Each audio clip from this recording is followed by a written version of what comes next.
I think there's no lack of entrepreneurial spirit. I think there's a lack of infrastructure in terms of to be able to go leave a full-time job with a comfy salary and then go start a company requires money. And most of the time, these people are people of second or third generation of wealth to where they have the freedom to do so. I think that's the biggest problem right now. And we're kind of putting a Band-Aid on the problem, which I hope will turn into a full-fledged solution. Your network is your net worth. Come listen to some of the most successful people I know share invaluable knowledge, stories, and advice in real estate, business, and beyond. This is Weiss Advice. Whether you want to take your business or personal life to the next level, look no further.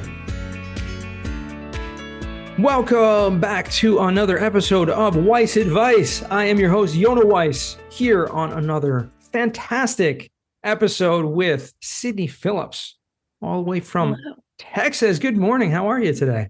Hi, it is gloomy and rainy here. So I feel like I signed up for the wrong Texas right now. Yeah. Yeah, it's kind of strange for, the late spring, right? It's supposed to be warm. And right. Yeah. I don't know what's going on with that. But the weather has been funny all over the world. That's for sure. This year has been kind of funky in terms of weather. But enough about weather. I'd love to hear, a little bit about your background for our listeners who aren't familiar with you, maybe haven't heard yet of Sydney Phillips. I'm sure that's going to change after today for sure. But tell us a little about who you are, what's your background, and what you're working on. Yeah, so I came into commercial real estate extremely young. I was 14 years old and was left with a brokerage account that was meant to support my family, and dropped out of high school for maybe like 4 months until my parents started to catch on, and my mother was like, get back in school now. So that's a story for itself. Yeah, no kidding. But I came into commercial real estate extremely young.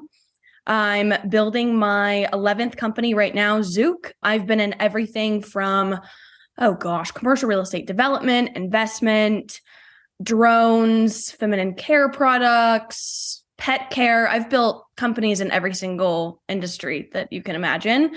And the ones that I haven't are just not done yet. Yes. Yeah. So I'm assuming that, at least one of them has been successful. Oh, yeah. 7 out of the 11. That's pretty good. Which I think are good odds. Yeah. Yeah, I think those are good odds. I tend to look at it as more so an odds game where, I'm so young, I'm still in my 20s. If I can build 100 companies and, even 70% of them are successful, that's 70 great companies. And that's more than most. So I definitely... Most people are happy building like one or two companies. Yeah. Talking about building 100 companies. That's pretty awesome. Yeah. So serial entrepreneur, big inventor. I'm always drawing up new patents, thinking of new things to trademark and copyright and new inventions.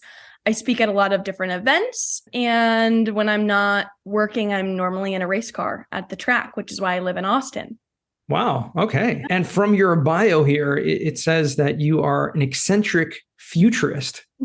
What is that? What does that even mean? I've been called worse. So I strongly believe in the metaverse, the 6 exponential technologies, including AI, virtual reality, augmented reality, computer like brain assistance. I believe in all of those technologies. And I followed very closely with the Institute for the Future, Singularity University, and of course the Mars Society, which Zuke is actually partnered with. And I would say in terms of the way that I go about building and the way that I go about inventing products is very much so for the very, very far future. Because in my experience, most of the times that you build something for 25 years out, it happens in 5 because of the way that globalization is happening. Yeah. So I try to think what's going to be the next thing in 25 years. I build that and then it happens in 5 normally. Wow, that's pretty wild. And so one of the things you mentioned that you are working on currently is this company Zuke, which is virtual reality, essentially blueprint, designing for developers, et cetera. Is that right? I mean, tell me a little more about it. I saw you speak about it actually on an event, a video, actually, didn't see in person, but it was really fascinating to me how this company is really looking like it's going to change the game really for a lot of developers. Thank you. Yeah. Well, obviously, I come from a development background. So in 2020, we were building this massive hotel, retail, office, industrial, and multifamily block. I mean, it's a chunk of land. And I believe there are 34 lots on the site. And we were, of course, shut down. We started the project in January of 2020. I was very excited to be a commercial real estate developer in January of 2020. And I was very much so less excited in March of 2020. So I painted the walls of my living room in whiteboard paint and got to work. And I was like, how can I visualize a project that is not built yet to be able to go to city council and get my entitlements, get the right zoning, the right permits? How can I communicate this to, if I was going to fundraise or get investors or even go to a bank to get a good interest rate and kind of show them what I'm building, all the way down to filling it for tenants. So I took my own problem. I built something that just solved my solution. And then at every step of the way, people were like, are you selling this? And I was like, oh no, I think I just actually created another company. What have I done? But yeah, so Zuke does augmented and virtual reality for any unbuilt environment. So we've done it for, obviously, commercial real estate is probably our biggest sector. But in the past year, as I mentioned, we've recently got into space tech as well. And so we partnered with the Mars Society. If you think about it, buildings cost a lot of money. Rockets and habitations cost a lot of money. So our job is just to visualize those spaces before they're finished. Wow. It's pretty wild. When you think about going to city council or trying to show what your plans are for anything. I mean, the traditional way has just been, kind of drawing up blueprints and, creating design. And I'm sure there's tons of technology that is already doing that. I mean, using graphic design, creating spaces and things like that. Architects have been using softwares that build programs. So how do you see the real difference? I mean, if there is one, what do you see that makes it so much more compelling, having it like a virtual reality? So you're totally right. The architects have been using these 3D modeling tools for a long time. There's nothing new about that. What's the idiotic, most absurd thing that I've ever seen in my life is that they 3D model it and then they take a 2D static photo of the 3D model. And there's just so many better uses for that. Creating virtual reality tours for all of these potential tenants. You could take one retail drive-through lot and go to Dunkin' Donuts, Starbucks. You could go to all of these different tenants, show them the property, show them what it'll look like if it's their building, and then all of the other ones around on your lot or surrounding buildings so that they get a feel for what it actually feels like walking through it when it's finished. I would say the static 2D photos have gotten incredibly impressive, and we do those as well, where if you're in virtual reality, you can snap a pic and then it'll save on your media library to where you have photorealistic, hyper realistic photos of these models while you're in the VR. But really, this experience of touring them before something is finished is our bread and butter and where we see the most value. That makes a lot of sense. And I mean, I've put on some of those, virtual reality goggles and stuff. And I don't know what you call them, and looking at properties. And I saw this years ago when someone was doing this in terms of just property tours, where you could, you already had the building layout and you would want to design, you want the tiles this color or the countertops, this way or whatever, put the furniture here or there and kind of move things around and see where that would help. And that, to me is a great use of technology, but this is really bringing it back a few steps so you can really see things how they will be from the ground up. In terms of infrastructure and everything. It's truly from the very beginning of the process where you're just trying to raise funds to be able to build the building and get the right entitlements, all the way to the end of selling this building and getting the tenants before you're finished. To me, one of the biggest risks of developing was saying, what happens if I just have an empty building and I spent all of this money building it and then I can't get a tenant for a couple months or, God forbid, a year, So I think eliminating that to where people can pre-sell, pre-market all of these things before they have a finished product and they have to walk people on site and fly them out and what have you. We're just living in a different time where You need to be able to cater to these buyers that have properties all over the States or even outside of the US. And they're not necessarily going to be keen to flying in and spending, 2 days walking through a property when they could do it in 30 minutes on a headset. Absolutely. Yeah. Tell me what you see, some other things. I mean, obviously being in the commercial real estate space and being in the technology space, I mean, prop tech, a lot of people talk about this. This is a big topic. Have you seen other kind of ancillary services or things that you've been inspired by or have kind of, oh, this is something that I could use, or this is something that I've actually used and it's been beneficial to my business? I think all kinds of things. I mean, I think we've seen different waves, right? So wave one was more of the Zillows, like the marketplaces, like the Zillows, the, Redfish, or I can't remember the name of it, but all of these marketplaces where you're selling your houses and kind of eliminating this transaction fees, which was mostly in residential. I would say commercial real estate just recently in the prop tech wave 2.0 probably got all of the, AI data dashboards, more marketing kind of tools and automation. I would say that they just finished getting out of their mass adoption with that. And we're currently in early adoption with stage 3, which is metaverse, which is like, the 3D models of real estate sites. A lot of hotels are, especially during COVID, they created 2D or 3D versions of their existing buildings and then would rent out, hotel spaces and event spaces in the hotel as well. I would say we're still in an early adoption phase right now. Most of the people that I'm talking to are very excited about the technology. They're a younger crowd. They're 45. I would say anywhere between 35 to 55 are really the people that are jumping on the guns with this. And most of them are small to mid developers, build a lot of build to suits. I would say retail is really where this is popping up the fastest and where we're having most acceleration of adoption. Really? Why is that? Because there's just a multitude of tenants, you think, and different types of products can fill the space? Yeah. Well, I mean, think about it. They're building a shopping center. So they've got multiple different spots that they need to be able to sell. And I think that it just helps as far as whenever you go to like a big brand and you're like, hey, Starbucks, I'd like for you to be in here. Hey, McDonald's, I'd like for you all to be in here. Quick Trip, are you guys going to sign a lease or not? Those retail brands are already more advanced than I would say industrial or office. Those brands are connecting with culture and connecting with people more. Right. So it's a little bit less of the strict commercial real estate, old dinosaur kind of industry because they have to cater to the way that the world is going and retail. So that's really where I've seen the difference between those two. Yeah, I mean, that's a fascinating point.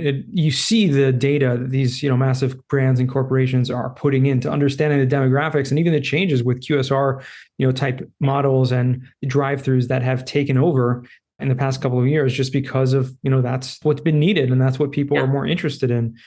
It is quite fascinating. And even the types of spaces that are filling up in retail centers that have been different traditionally than what's been done for a long time. Yeah, it's very different. I would say the next cool kid that's going to get a major revamping is going to be office, just because I've seen the way that the big thing companies like, Facebook and Apple and Google, I've seen the way that they treat their office space of a hybrid, which seems to work for most people. I would say most people fall in the in-between where they're like, I don't want to work from just home, but I also don't want to go to the office every day. So I think a hybrid is probably more common. And yeah, I think office needs a big revamping. I think a lot of the space is going to be turned into like a big, 64 floor office building will be half multifamily. And I think they'll rip out the bottom half and then it'll be like a work and play kind of situation. Right. Yeah, it's worked in other countries. There are these models that do exist in certain places. I'm fascinated to see where it does take us. I think you may be right. I mean, office has needed, even stuff like, WeWork and things like that have tried to make some type of wave and change within the office sector. Shared working spaces has become more popular and is just something that, smaller businesses can function with that. So I do see there has to be some sort of change in that space for sure.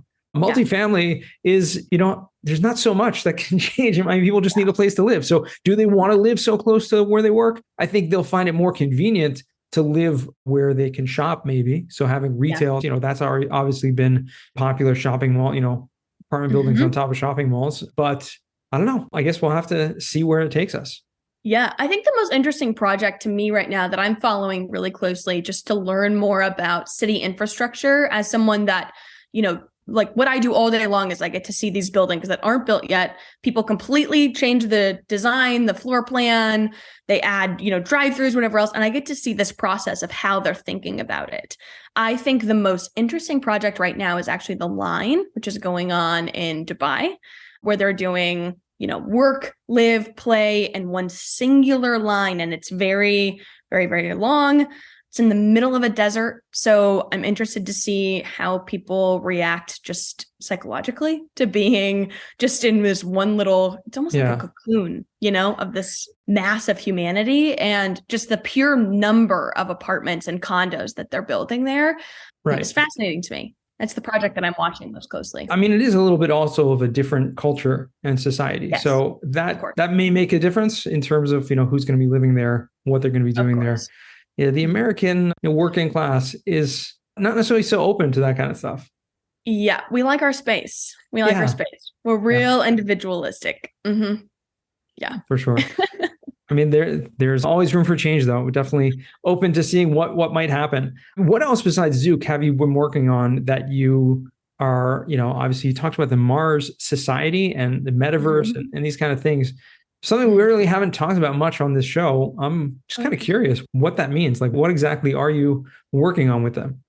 Yeah. So I am an ambassador for the Mars Society. So I go out and give speeches, talk about kind of our mission and what we want to do. The Mars Society is the world's largest space advocacy organization for human exploration and settlement on the planet Mars. So we have research stations in Australia, Antarctica, Utah. We've got them everywhere. And basically scientists can go there to test their hypothesis of, what will work the best given the different climates. And it's actually really odd how close the climate is to these certain areas. So currently, I think one of the interesting projects that we've been working on and that I've seen is the Mars habitations that are in the shape of almost a shell. So they actually kind of swirl down to where they can go into the sandy ground so that they're not disrupted by all of the wind. I think that's absolutely fascinating. I cannot wait to get out on one of the research sites this year. So we're involved with them. We help visualize different habitations, all kinds of different, rockets, theories, hypothesis, let them test it in real time. People can tour the entire Mars Society station through VR, which is incredible. To me, it just makes it all more accessible because I think historically, people think space and they're like, I have to have an aerospace. I have none of those things and I'm still doing it. Yeah, it's for a lot of people, it's just far out there. It's something that they haven't researched, haven't looked into, self-included, right? I'm just have not done enough research into seeing this, but it's just fascinating. People talking about interplanetary, kind of travel and habitation. It almost doesn't make sense, right? But when you study it, as you're saying, and these people are researching and seeing how there are more similarities than there are differences in a lot of ways, then it starts to make sense. Mm-hmm. I would say the big question right now is how can we make sure that we can sustain without things being sent to Mars? Like if Earth stops and no one sends anything, how can we sustain life there? Like how long will it take to grow plants and farms and things like that? Which I'm looking at every single research paper that comes out of the Mars Society right now. Outside of that, I'm also co-founder and chair of Women in the Metaverse, which is a group where we connect with a bunch of women that are building different platforms within the metaverse. We honor about 25 every year. So we're on our second cohort. And these women are incredible. We partner together. Our companies feed off of each other's businesses. It's just a way for us to make sure that we have more women in this next stage of the internet than was in the first one. Fascinating. What kind of things are you partnering and what are the other women? Are any of them also in real estate or involved with other things besides the metaverse is some people would consider that real estate to a certain extent. Yeah. But, Yeah. I mean, I would say it's a lot of like 3D modeling. Obviously, whenever we receive the 3D models from the architects, they have tremendous detail. Sometimes they'll have tremendous detail in terms of lighting, shading, where does the sunlight fall at certain times of day, texturization, which you don't realize how important that is until you're in VR to make it look hyper realistic. So we've partnered with a lot of companies on that front. And also in AI. I mean, I run an incredibly small team. Most of the things are automated. And I really think that the businesses of the future are ones that have maximum 10 people and they automate and use a lot of technology to their advantage so that people aren't doing these repetitive tasks. I'm so discouraged by the amount of people that are in jobs that are completely repetitive that they don't enjoy. Yeah. And I think we're on the brink of a renaissance, to be quite frank. I think that this will really free up a lot of people's time so that they can work on more important big issues. We have plenty of problems in the world. We need a lot more problem solvers. We do. But I mean, that has a lot to do with the training and I guess the education that has been instilled in the society, right? I mean, you obviously didn't have that type of upbringing, but, I would say the majority of Americans have, in which they're just taught to get good grades and get a job. And it doesn't matter if it's meaningless, as long as it pays the bills and you have a 401k and you contribute, somewhat. And people are in this, they call it a rat race or they call it the hamster wheel or whatever it is. And they're the golden handcuffs, whatever it is. They're bound to their jobs and aren't, built with that entrepreneurial spirit or with that drive to help society or to make changes in the world. I mean, it seems like it's more of a root problem than anything else.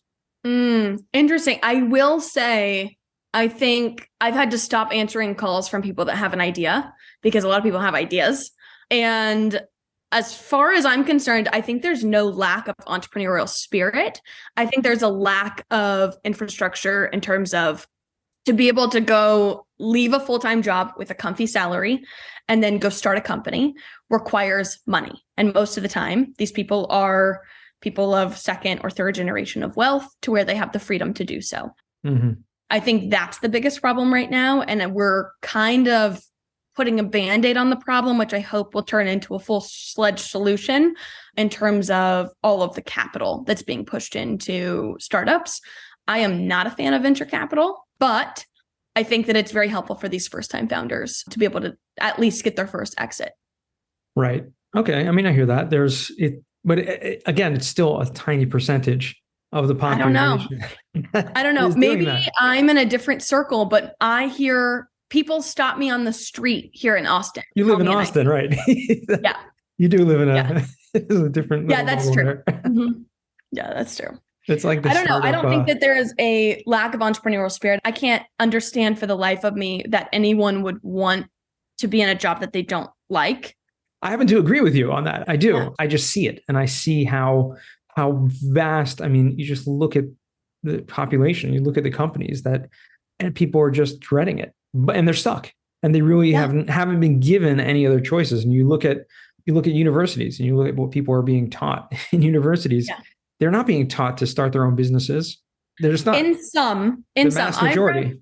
I graduated from TCU and my degree was in entrepreneurship and innovation. So I was in there learning, 3D printing labs, how to build a business plan, how to sell. Like I got a little bit of everything, which was great. Mm-hmm.